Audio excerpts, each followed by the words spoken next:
Okay, सो आज का जो टॉपिक है इसको जल्दी से हम लोग 43B को रिवाइज करेंगे और फिर undisclosed source, income from undisclosed source को कवर करेंगे। सबसे पहले तो यहाँ पे दे रखा है deductions in respect of the following sums is allowed only on payment basis. कल हमने पढ़ा भी था, कुछ ऐसे खर्चे होते हैं इनकम टैक्स में जो पेमेंट बेसिस पे ही जिनका डिडक्शन मिलेगा। अगर आपने पेमेंट नहीं किया है, वो ड्यू है, तो फिर आपको डिडक्शन इसका नहीं मिलेगा।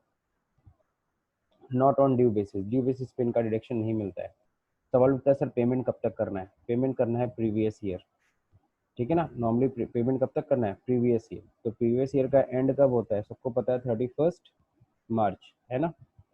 31 मार्च तक आप पेमेंट कर दो ना। तो टिल 31 मार्च तक आप पेमेंट कर दो तो बहुत अच्छी बात है, प्रीवियस ईयर के 31 मार्च तक। और अगर 31 मार्च तक आपने पेमेंट नहीं किया तब भी कोई टेंशन नहीं, अभी भी तुम्हारे पास समय है। ये लिखा है on or before the due date of filing return, income tax return file करने की डेट से पहले। तो इनकम टैक्स रिटर्न फाइल करने से पहले आप क्या कर लो, इन खर्चों का पेमेंट कर दो। तो आपका वो खर्चा आप उस साल दिखा सकते हो, अदरवाइज फिर वो अगले साल दिखाइएगा, इस साल तो आप नहीं दिखा पाओगे। जैसे कौन से ऐसे खर्चे जिनका पेमेंट कर देना है हमें, जैसे कि जो भी टैक्सेस एंड ड्यूटीज़ होते हैं इनका पेमेंट हमें कर देना है। Taxes, duties and cess, income tax छोड़ देना। इसमें किसकी बात हो रही है? जीएसटी या बाकी सारे इनडायरेक्ट टैक्सेस की बात हो रही है, या कोई और टैक्सेस जो इनकम टैक्स और वेल्थ टैक्स के अलावा है। नेक्स्ट देखो यहाँ पे और कौन सी बात कर रहे हैं, अगर एम्प्लॉयर जो प्रोविडेंट फंड में जो कंट्रीब्यूशन कर रहा है, superannuation fund, staff welfare fund में अगर कुछ भी कंट्रीब्यूशन कर रहा है, कंट्रीब्यूशन अगर ड्यू है तो डिडक्शन नहीं मिलेगा, कंट्रीब्यूशन का पेमेंट कर देना होगा। या फिर वो एम्प्लॉय को बोनस कमीशन अनाउंस बस कर रहा है, अभी पेमेंट नहीं किया है तो डिडक्शन नहीं मिलेगा।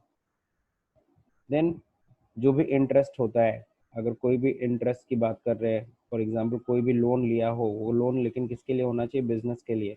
किससे लिया हो? From any public financial institution से, जैसे आईसीआईसीआई, इफ्सी, इडबी, है ना, state financial corporation, state industrial investment corporation. ये सब बेसिकली वो संस्था है जो बेसिकली सिर्फ और सिर्फ किसको देती है? इंडस्ट्रीज को लोन देती है। नेक्स्ट देखते हैं यहाँ पे, तो उनका अगर इंटरेस्ट हो, या फिर कह रहा है any sum payable as interest on term loan. Term loan सबको समझ में आता है, टर्म लोन का मतलब लॉन्ग टर्म लोन होता है, ठीक है ना। Taken from a scheduled bank, किसी भी बैंक से आपने ले रखा हो, शेड्यूल्ड बैंक से, इंक्लूडिंग अ कोऑपरेटिव बैंक भी, ठीक है। तो अगर आपने उसमें ले रखा है, उसका इंटरेस्ट अगर ड्यू है तो आपको रिडक्शन नहीं मिलेगा, जब आप इंटरेस्ट पे करोगे तभी रिडक्शन मिलेगा। Any sum payable by an employer in lieu of leave encashment, सीधा सीधा लीव इनकैशमेंट कह लो। जो एम्प्लॉय छुट्टियां लेता है बट छुट्टियां नहीं लेता है और उसको इन कैश की जाती है, तो जो भी इन कैश है अगर वो ड्यू है तब तो रिडक्शन नहीं मिलेगा। हाँ, लेकिन कंपनी ने पेमेंट कर दिया है तो रिडक्शन मिलेगा। तो ये जितने भी हम लोगों ने पॉइंट पढ़े हैं, ठीक है ना, 1 2 3 4 5 6 पॉइंट जितने हैं, इनका रिडक्शन हमको किस बेसिस पे मिलेगा? इनका रिडक्शन हमें मिलेगा पेमेंट बेसिस पे। और ये सेक्शन इसके लिए जो बनाया गया 43B, तो 43B ये कहता है कि expenses deductible on payment basis. अब जैसे कि नीचे एक रिमेंबर पॉइंट भी दे रखा है, if the payment is not made before the relevant date, ये तो क्लियर हो गया सबको कि पिछले साल अगर डिडक्शन नहीं मिल, आपने अगर नहीं ले पाए इस साल तो फिर कोई टेंशन नहीं, अगले साल आप इसका डिडक्शन क्लेम करना। इनकम फ्रॉम अनडिस्क्लोज सोर्स, ये टॉपिक यहाँ पे देखो दे रखा है। इनकम फ्रॉम अनडिस्क्लोज, अनडिस्क्लोज मतलब जो ऐसे कोई ऐसी इनकम तुम्हें हुई है जो तुम दिखा नहीं रहे हो, बता नहीं रहे हो, ये बेसिकली कहाँ से हुआ, सोर्स ऑफ इनकम तुम बता ही नहीं रहे हो कि ये इनकम कहाँ से तुमने कमाया, तो इसी को कहते हैं इनकम फ्रॉम अनडिस्क्लोज सोर्स। तो ये किस किस फॉर्मेट में होता है? सबसे पहला देखो कैश क्रेडिट, है ना। तुम्हारे पास कैश एक्स्ट्रा प्लस पाई गई, लेकिन वो उसका तुम बता नहीं रहे हो कि वो कैश कहाँ से तुम्हारे पास आया। Where any sum is found, अगर तुम्हारे पास कोई भी कैश ऐसा पाया गया, credited in in the books, जो बुक्स में तुमने दिखाया है कि हाँ ये रिसिप्ट हुई है, of an assessee, and the assessee has no explanation, लेकिन असेसी ये बता नहीं पा रहा है कि ये कैश कहाँ से आया, ठीक है ना, about the nature of source of that sum, है ना, the sum so credited may be charged to income tax. तो जो जितना भी आपका एक्सेस, जो आपका सरप्लस कैश दिख रहा है बुक्स में, लेकिन आप ये नहीं बता पा रहे हो वो कैश कहाँ से आया है, तो उस कैश को पता है क्या माना जाएगा? वो आपकी इनकम मान ली जाएगी, ठीक है ना। और वो इनकम मान ली जाएगी, सीधे आपकी इनकम में जुड़ेगी और उस पर इनकम टैक्स कैलकुलेट किया जाएगा। ठीक है, तो ये कैश क्रेडिट के बारे में बात कर रहे थे हम लोग। नेक्स्ट अगर हम लोग बात करें अनएक्सप्लेन्ड इन्वेस्टमेंट, तो अगर अनएक्सप्लेन्ड इन्वेस्टमेंट होता है, फॉर एग्जांपल आपने कहीं शेयर्स खरीद रखे हैं लेकिन आपने वो बताया नहीं, यानी इनकम टैक्स रिटर्न में हमें अपने आय व्यय का ब्यौरा देना पड़ता है और इन्वेस्टमेंट्स कहाँ कहाँ कर रहे हो, लेकिन कोई कई जगह इन्वेस्टमेंट आपने कर रखा है बट उसको अपने इनकम टैक्स रिटर्न में आपने एक्सप्लेन नहीं किया, ठीक है, या ज़मीन खरीदी है, इन्वेस्टमेंट्स इन्हीं सबको कहते हैं। तो ऐसे केस में क्या होगा, where the assessee has made an investment, assessee ने इन्वेस्टमेंट किया है, which are not recorded in the books of accounts, उसको बुक्स ऑफ अकाउंट्स में उसने शो ही नहीं किया है, and the assessee has no explanation about the nature and source of that investment, वो ये भी नहीं बता रहा है कि पहला चीज़ तो उसने ये चीज़ छुपाया कि उसने इन्वेस्टमेंट कहाँ किया, दूसरा चीज़ ये भी चीज़ छुपाया कि वो पैसा कहाँ से आया, ठीक है ना, वो इन्वेस्टमेंट करने के लिए उसके पास पैसा कहाँ से आया वो भी छुपा रहा है, ठीक है ना। कई लोग नहीं होता रिश्वत के रूप में किसी को ज़मीन दे दिया, तो अगर जब रिश्वत में जो किसी को ज़मीन मिलती है तो ज़मीन जो है वो एग्जैक्टली आपने तो पैसा दिया नहीं, आखिर में कहाँ से वो पैसा आया, कहाँ से आपने वो ज़मीन आपने अपने नाम पे खरीदी। तो इस तरीके की बहुत सारी चीज़ें होती हैं, यू नो वेरी वेल, ठीक है ना। न्यूज़ तो आप लोग देखते ही होंगे। बाकी एक फिल्म देखी होगी आप लोगों ने, रेड मूवी देखी होगी अगर अजय देवगन की, तो उसमें भी ये सब चीज़ें दिखाया था। The value of the investment may be deemed to be income, तो ये जितना भी इन्वेस्टमेंट, सपोज करो 50 लाख की कोई प्रॉपर्टी पाई गई, तो 50 लाख की प्रॉपर्टी जो अनएक्सप्लेन इन्वेस्टमेंट है वो सीधे 50 लाख रुपए उस असेसी की इनकम मान ली जाएगी, तो सीधे इनकम में जोड़ा जाएगा और देन टैक्स लिया जाएगा। फिर नेक्स्ट क्या है, unexplained money. Now what is unexplained money. अब अनएक्सप्लेन्ड मनी देखो क्या होता है, सिंपल सी चीज़ है, तुम्हारे पास पैसा पड़ा हुआ है but you can not explain, आप एक्सप्लेनेशन नहीं दे रहे हो, आपने उस इनकम का ब्यौरा ही नहीं गवर्नमेंट को दिया इनकम टैक्स रिटर्न में, इवन अपने बुक्स ऑफ अकाउंट्स में नहीं मेंशन है।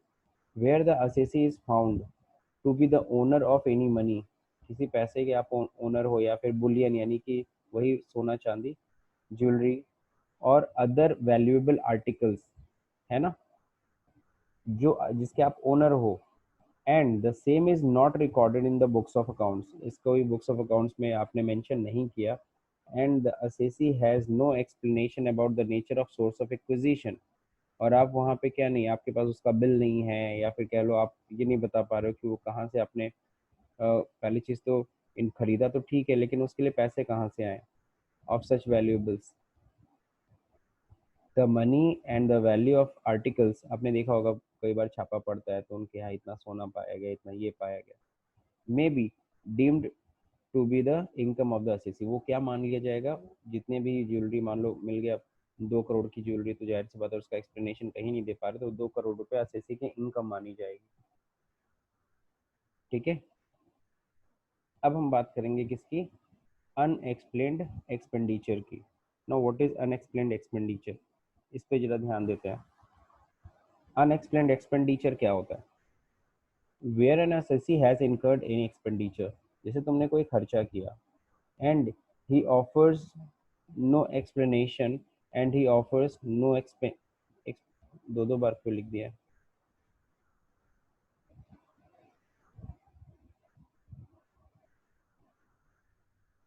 ठीक है ना, sorry, and he offers no explanation about the source of such expenditure, वो खर्चा करने के लिए उसके पास पैसे कहाँ से आए वो नहीं बता पा रहा है। The amount recovered by such expenditures may be deemed to the income of the assessee, वो क्या मान लिया जाएगा, उसकी इनकम मान ली जाएगी, the income of the assessee, सोचो खर्चा कर रहा है उसकी इनकम मान ली जा रही है। अब इस पे ये चीज़ सबको समझ नहीं आया होगा तो मैं आपको थोड़ा सा एक्सप्लेन कर देता हूँ। एक्सपेंडिचर्स कोई भी आपने किया, फॉर एग्जांपल आपने कोई ऑर्गेनाइजेशन कोई किया, जैसे फॉर एग्जांपल आपकी कंपनी है, आपने कोई इवेंट ऑर्गेनाइज किया, इवेंट ऑर्गेनाइज करके अपने सारे डीलर्स को या अपने रिटेलर्स को आपने इनवाइट किया, काफ़ी अच्छा खासा खर्चा किया, लेकिन वो खर्चा जो भी किया, मान लो सपोज करो तुमने 25 लाख रुपए खर्चा किया, लेकिन उस 25 लाख खर्चे का कहीं कोई हिसाब नहीं है बुक्स में, ओके, और वो पैसा कहाँ से है उसका भी हिसाब नहीं है, तो 25 लाख रुपए आपकी क्या मान ली जाएगी, इनकम मान ली जाएगी, तो इस तरीके से अनएक्सप्लेन्ड जो एक्सपेंडिचर होती है, जो पता चला 25 लाख रुपए आपने खर्चा किया, उल्टा आपकी इनकम में जोड़ दी जाएगी और उस पर गवर्नमेंट टैक्स लेगी। तो अनएक्सप्लेन्ड एक्सपेंडिचर्स के साथ ऐसा किया जाता है। और ऐसा भी मैं आपको बता दूं, बहुत सारी जगह पे शोबाजी होती है तो उसमें भी पकड़ा जाता है। फॉर एग्जाम्पल ऐसे ही एक स्टोरी बता रहा हूँ, नेपाल नहीं, बिहार में ही एक जगह फंक्शन हुआ था। तो उसमें आई थिंक कोई सरकारी बाबू ही था, तो उसने अपने बेटे या किसी की शादी में उसने बहुत ज़्यादा खर्चा किया था। ठीक है ना, एक तो पहले 5,000 लोगों को पहले तो इनवाइट किया था, दूसरा नंबर सभी को रिटर्न गिफ्ट दिया था, kaju katli 1-1 kilo. That means इस तरह की चीज़ें की थी उसने, काफ़ी खर्चा किया था और किसी को समझ नहीं आ रहा था इस बाबू ने ऐसे में किया कैसे। और गलती से उस इनविटेशन में एक इनकम टैक्स ऑफिसर भी आया हुआ था। देन जैसे उसने सारी चीज़ें दी, अगले अगले ही दिन उसने क्या कर दिया, उस पर छापा कर दिया, छापा डाल दिया। और फिर वो एक्सपेंडिचर जो हुआ, आखिर में एक बाबू, सरकारी विभाग का बाबू, इतना बड़ा खर्चा कहाँ से किया, आखिर में उसके पास पैसे कहाँ हैं। तो ये जो एक्सपेंडिचर है उसने हिसाब पूरा लगा लिया उस पूरे मैरिज हॉल में, तो मतलब शादी में तो वो गया ही था, लगभग सारे खर्चे का उसने हिसाब बना लिया और बताया कि बताओ इतना खर्चा आखिर में किए तुम, आखिर में पैसा आया कहाँ से। बात समझे? तो that is unexplained expenditure. Next, amount of investment not fully disclosed. कई बार क्या होता है, amount of investment not fully disclose, कई बार आप इन्वेस्टमेंट करते हो, ऊपर जो भी हमने पढ़ा, where SEC has made investment or found to be the income of the SEC। अगर ऐसा कोई भी एक्सपेंडिचर पाया, एक सॉरी इन्वेस्टमेंट पाया जाता है जो आपने पूरी तरह से डिस्क्लोज नहीं किया है, जैसे आपने, आपके नाम पे 4 जगह जमीन है बट आपने अपने रिटर्न में सिर्फ 2 ही जगह जमीनें दिखाई थी, तो वो 2 जगह की जो और जो जमीनें दिख रही हैं इन्वेस्टमेंट, उन दोनों की वैल्यू देखी जाएगी, कितना इन्वेस्टमेंट का अमाउंट है, लगभग सपोज करो 40 लाख रुपए, तो 40 लाख रुपए तुम्हारी इनकम मान ली जाएगी। Now next, amount of investment not fully disclosed. ठीक है, तो amount of investment not fully disclose, कई बार क्या होता है, अगेन वही इन्वेस्टमेंट इन्वेस्टमेंट हम लोग 3 बार पढ़ चुके हैं। अब इसमें वही चीज़ समझा रहा है, where the assessee has made investment found the, एक मिनट, ये तो हम लोग का ऊपर था ना, अनएक्सप्लेन्ड इन्वेस्टमेंट, ये क्या पढ़ा था हम लोगों ने। ठीक है, तो इसको, और यहाँ पे लिखा भी है, where an assessee has made an investment और found to be the owner of any bullion jewellery, ये जो ऊपर पढ़ा, सेम तो लाइन है, दोबारा क्यों लिखा है इसमें, ये पॉइंट हम लोग यहाँ से हटा देते हैं। ठीक है, अब सही है। तो ये सारे के सारे अनएक्सप्लेन्ड इन्वेस्टमेंट है, और अनएक्सप्लेन्ड अगर इन्वेस्टमेंट होता है तो सवाल उठता है उस पर किस हिसाब से टैक्सेस लिए जाते हैं, ये भी आपको पता होना चाहिए। ठीक है ना, नॉर्मली इस तरह के जो इनकम्स पाई जाती हैं, ठीक है, एक मिनट,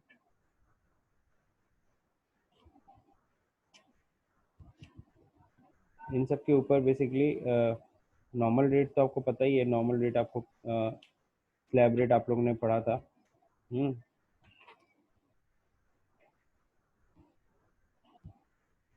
एक मिनट,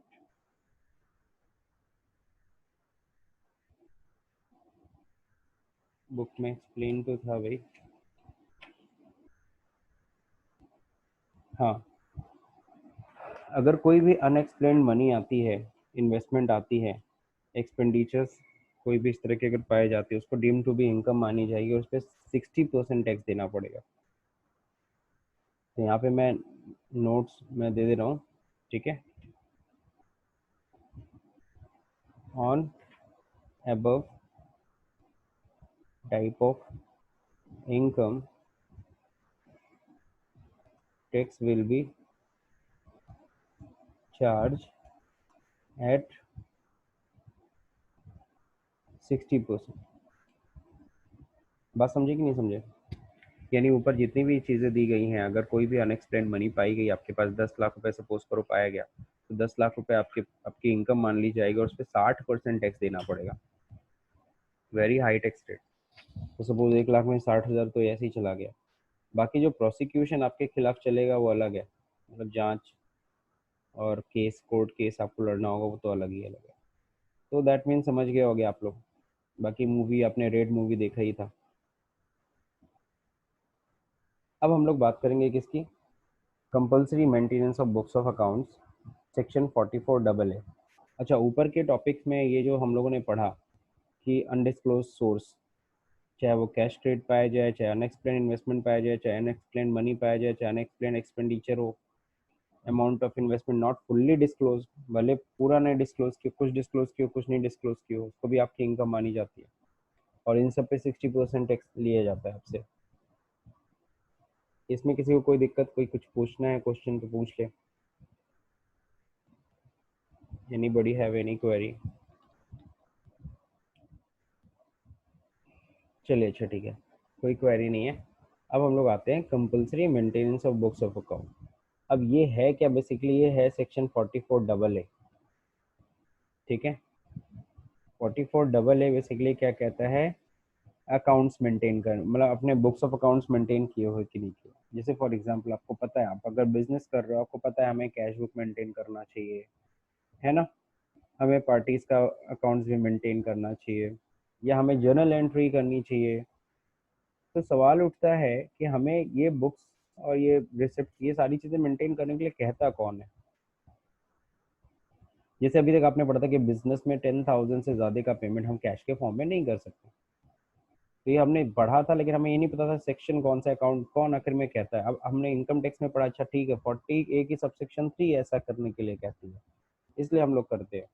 उसी तरीके से maintenance of books of accounts, कौन हम लोग से कहता है कि हमें बुक्स मेंटेन करने होंगे अगर हम बिजनेस या जो भी चीज़ कर रहे हैं, तो बिजनेस कर रहे हैं, प्रोफेशन कर रहे हैं, तो वो सेक्शन इनकम टैक्स का है 44 double A, very famous section. ये सेक्शन हमसे ये कहता है कि सर देखो, बुक्स ऑफ अकाउंट्स आपको मेंटेन करना पड़ेगा।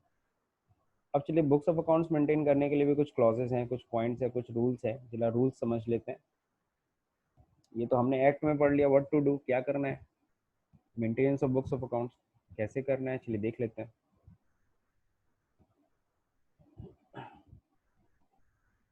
अब देखें, यहाँ पे देखा person carrying out specified profession. अगर आप स्पेसिफाइड प्रोफेशन में हो, सवाल उठता है सर स्पेसिफाइड प्रोफेशन होता क्या है, चलिए समझ लेते हैं। स्पेसिफाइड प्रोफेशन का मतलब जस्ट लाइक लीगल, यानी तुम लॉयर वॉयर हो, कानूनी से रिलेटेड, मेडिकल, डॉक्टर हो, इंजीनियर, ठीक है ना, architectural, accountancy, technical consultancy, interior decorator, है ना, इंटीरियर डेकोरेशन हो गया, एनी अदर नोटिफाइड प्रोफेशन, और कोई भी नोटिफाइड प्रोफेशन में तुम हो, अथोराइज्ड रिप्रेजेंटेटिव हो, फिल्म आर्टिस्ट हो, company secretary and information technology, इन सब से रिलेटेड, इन सबको क्या कहा गया है?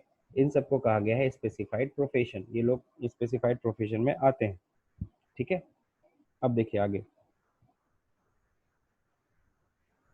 कह रहा है कि person carrying out specified profession, अगर आप इन सब प्रोफेशन में हो, इफ देयर ग्रॉस रिसिप्ट, तो जैसे प्रोफेशनल क्या लेते हैं, रिसिप्ट करते हैं फीस, तो उन लोग की जो फीस रिसिप्ट है, ठीक है, साल भर की, इन प्रोफेशन डू नॉट एक्सीड्स 1,50,000। अगर उनकी जो रिसिप्ट है पूरे साल भर में 1-1.5 लाख से ज़्यादा नहीं होती है, in any year of the 3 year immediately preceding the previous year, है ना। सपोज करो प्रीवियस ईयर में नहीं हुआ, या पिछले 3 सालों में से किसी भी साल, या तीनों साल में आपको किसी भी तरीके से किसी भी पिछले तीनों सालों में आपका 1.5 लाख से क्रॉस नहीं कर रहा है रिसिप्ट, तो ऐसे में क्या कह रहा है? No specified books of accounts to be maintain. आपको कोई भी specified books of accounts maintain नहीं करना पड़ेगा। अब सोचते सर ये स्पेसिफाइड बुक्स ऑफ अकाउंट्स क्या होता है?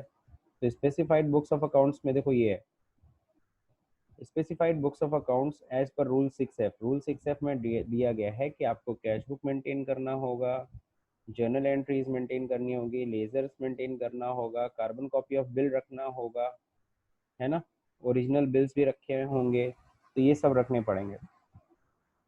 ये होता है स्पेसिफाइड बुक्स ऑफ अकाउंट्स। तो कह रहा है no specified books of accounts to be maintain, books of accounts और other documents to be maintain as may enables the AO मतलब assessing officer to compute their income tax.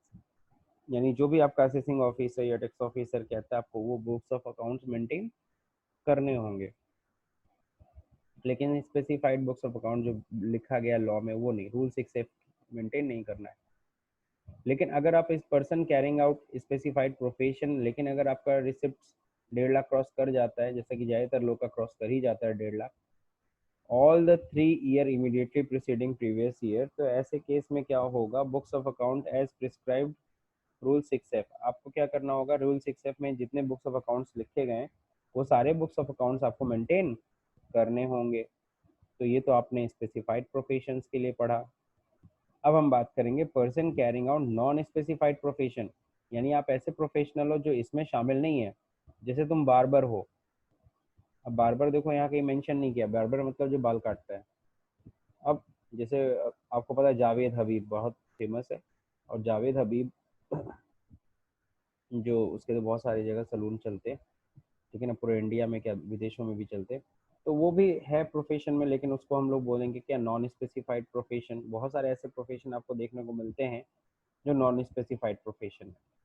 तो अगर तुम person carrying out non specified profession, अगर तुम non specified profession में हो या बिजनेस में हो, अब देखो यहाँ पे बिजनेस भी शामिल कर लिया गया, नॉन स्पेसिफाइड प्रोफेशन या बिजनेस कर रहे हो, if there income from such profession and business. अब देखो पीछे क्या कह रहा था, रिसिप्ट्स की बात कर रहा है, इस बार रिसिप्ट्स की बात नहीं कर रहा है, इस बार कह रहा है इनकम यानी प्रॉफिट, है ना।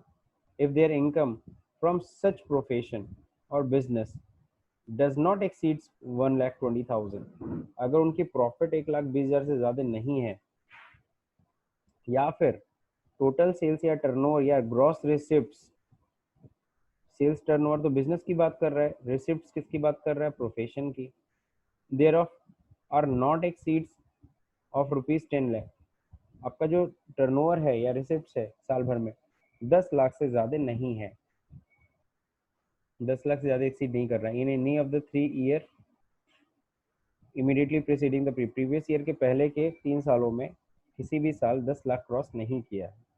ठीक है, तो ऐसे में क्या होगा, not required to maintain any books of accounts, किसी भी बुक्स ऑफ अकाउंट्स को मेंटेन करने की लायबिलिटी आपकी नहीं है। ठीक है, बस हाँ जो भी पैसा ले रहे हो या सेल कर रहे हो उसका बिल या रिसिप्ट बस आपको इशू करना है, बाकी not required to maintain any books of accounts, क्योंकि आपका नॉन स्पेसिफाइड प्रोफेशन है और बिजनेस की बात करते हैं। लेकिन अगेन वही बात हो रही है कि person carrying out non specified profession और बिजनेस, और इस बार 1,20,000 को क्रॉस कर गया, या फिर कह लो वो 10 लाख टर्नओवर को क्रॉस कर गया, तो फिर क्या होगा, no specified books of accounts to be maintain, अभी भी कोई specified books of accounts maintain नहीं करना है, लेकिन हाँ but such books of accounts और other document to be maintain as per AO, तो जो एओ कहता है उसके अनुसार आपको क्या करना होगा, बुक्स ऑफ अकाउंट्स मेंटेन करना होगा। एओ मतलब असेसिंग ऑफिसर, तो असेसिंग ऑफिसर्स जो भी बताएंगे, यानी जो असेसिंग ऑफिसर होता कौन है, tax officer you can say, okay, department का बंदा होता है। तो अब वो बेसिकली जो जो बुक्स ऑफ अकाउंट्स आपसे कहेगा आपको मेंटेन करना पड़ेगा। तो फिर से समझ लेते हैं 44AA क्या कहता है, 44AA कहता है भाई देखो आपको बुक्स ऑफ अकाउंट्स मेंटेन करने पड़ेंगे, अगर आप स्पेसिफाइड प्रोफेशन में हो और अगर आपकी रिसिप्ट 1.5 लाख क्रॉस नहीं करती है प्रीवियस ईयर के पहले के 3 सालों में से किसी भी साल में, तो ऐसे में आपको कोई specified books of accounts maintain नहीं करना है, वो बुक्स ऑफ अकाउंट मेंटेन करना होगा जो असेसिंग ऑफिसर कहेगा। अगर आप स्पेसिफाइड प्रोफेशन में हो और अगर आपकी रिसिप्ट 1.5 लाख को क्रॉस कर देती है, ठीक है, प्रीवियस ईयर के पहले के 3 सालों में से, तीनों साल को मिला के जो तीनों सालों में या किसी भी एक साल, तो ऐसे केस में क्या करोगे, आपको बुक्स ऑफ अकाउंट्स मेंटेन करने पड़ेंगे अंडर रूल 6F। अब ये 6F में क्या क्या कह रहा है, 6F में cash book, journal, ledger, carbon copy of bill और ओरिजिनल बिल्स मेंटेन करने पड़ेंगे। नेक्स्ट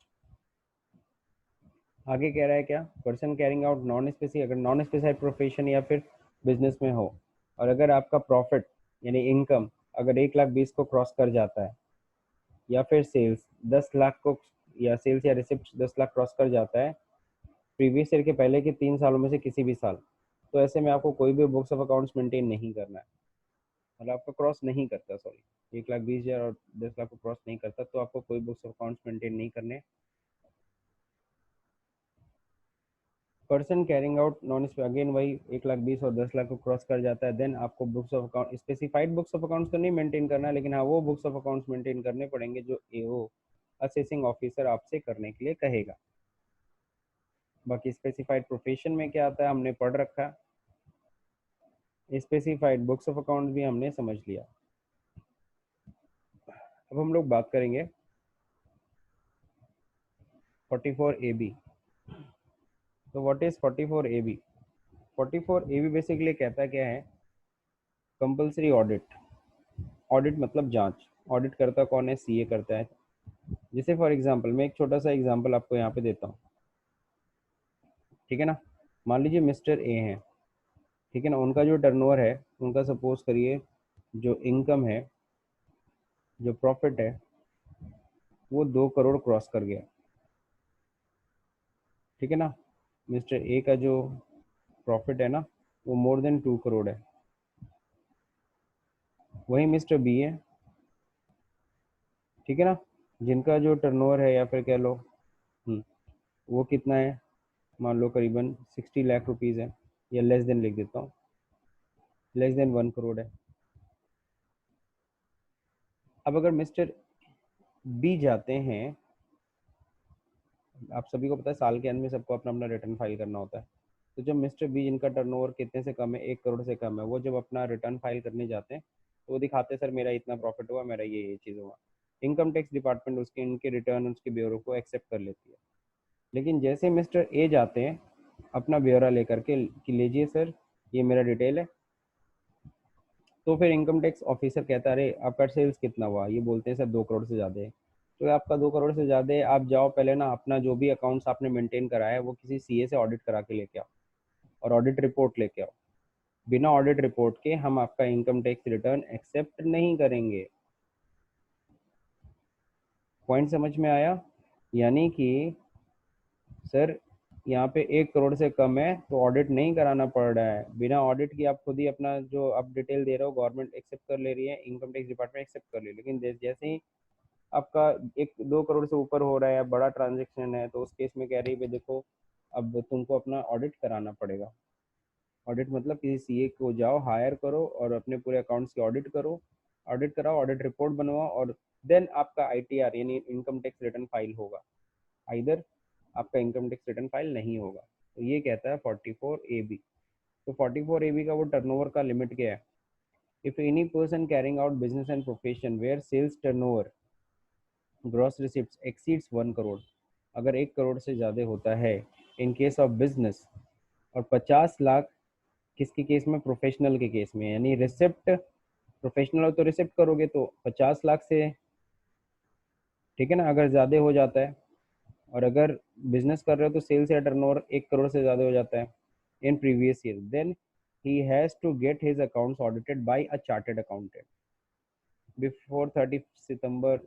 इन नॉन कॉर्पोरेट के केस में, कॉर्पोरेट के केस में 31 जुलाई। ठीक है। The report such audit is prescribe from duly signed by verified by chartered accountant. तो चार्टेड अकाउंटेंट से आपको ऑडिट रिपोर्ट बना के सबमिट करना पड़ेगा। ठीक है। तो 44AB भी समझ में आ गया होगा।